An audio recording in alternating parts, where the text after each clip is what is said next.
Hello everyone, welcome back. This is Naki and this is Cook with Naki. Hope everyone is doing well. Thank you so much for stopping by. On today's menu, we are making party style donuts. Easy recipe to follow. You're gonna love this one. Let's get started.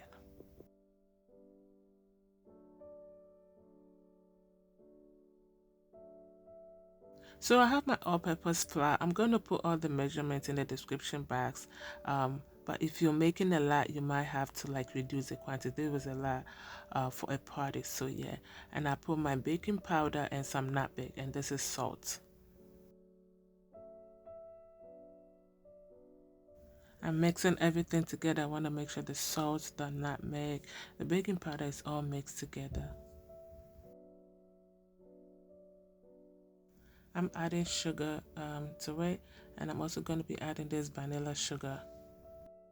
The reason why I'm adding vanilla sugar is I'm not going to be adding the vanilla extract. This is already flavored. It's vanilla sugar, so it has that kind of vanilla taste to it. But just in case you're not going to be using the vanilla sugar, you might want to add some vanilla extra to it. I just love the flavor of it. That's why I'm using both. So I did not use too much sugar. If you use that and you're going to be using the vanilla sugar, do not add too much sugar because it is sugar and it's flavored, it's vanilla flavored. So yeah, be mindful when you're using both at the same time. I'm also going to be adding my butter.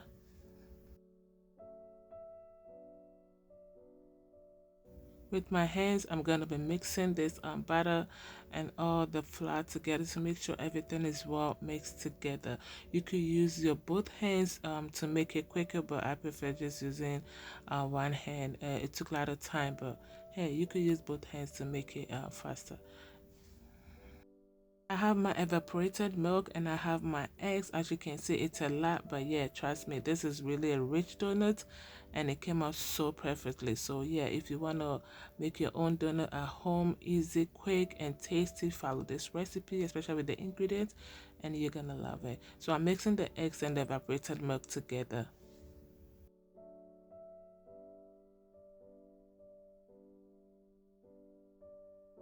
So all I'm doing right now is pouring the egg and milk mixture into the flour mixture. And yeah, I started using the wicks, but yeah, it was not helping because it's getting thick and thicker. So I ended up using a wooden spoon. But at the end of the day, my hands was the best because I needed it to like mix really well. So hey, use whatever you prefer. If you're making a large quantity, yeah, you might want to use a hand, but if you're making it at home, the wicks will be the best option because it's not a lot, so it'll be easier to mix. Also, you could use a kitchen mixer. Yeah, if you have that, that's also a good option to use when you're mixing your donuts.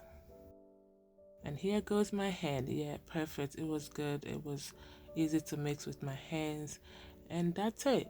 With this part, you don't want to over mix it. When you over mix your butter, your donut is gonna become like really stretchy, and you don't want that. We're not making like buffaloes or anything. We are making donuts. It has to be like really fluffy. So when you're mixing it, do not over mix it. The more you mix it, it's gonna be really stretchy when you fry it.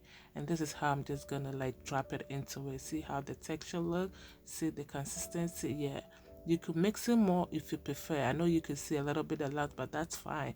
It came out perfectly. But if you want to mix it, yeah, go ahead and mix it more, but make sure you do not over mix. My oil is hot enough and I'm just dropping it in there. Also, you could use your ice cream scoop, the smaller ones, to drop it into the oil if you cannot drop it like this. I know most people have trouble like dropping their butter into the oil, especially when it comes to buffaloes. I always advise people, hey, use your ice cream scoop, and that's it. Also, another trick, do not overcrowd your donuts, otherwise it's not gonna fry well. And look at how it's turning out already. Also, when you put your donuts in the oil, do not forget, make sure you keep turning it. If it's brown, make sure you flip it so that the brown is on top and the other side is underneath to make sure your donut is perfectly fried. Otherwise, it's going to burn, all right? And that's it. Our donut is looking perfect. Look how golden brown that looks. I took that from the oil and I'm going to fry the rest of the butter because it was a lot. And we're going to see it when everything is ready.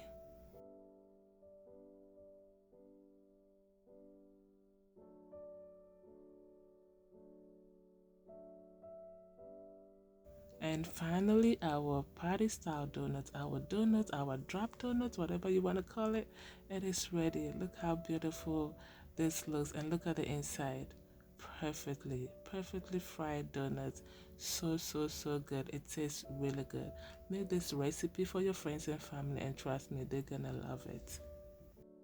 Alright everybody, thank you so much for watching this video. I hope you loved it. Please give me a thumbs up and subscribe to my channel if you haven't. I really appreciate all your love and support for this channel. Until I come your way next time, this is Cook with Naki. Be good to yourself, be good to everyone. It goes a long way.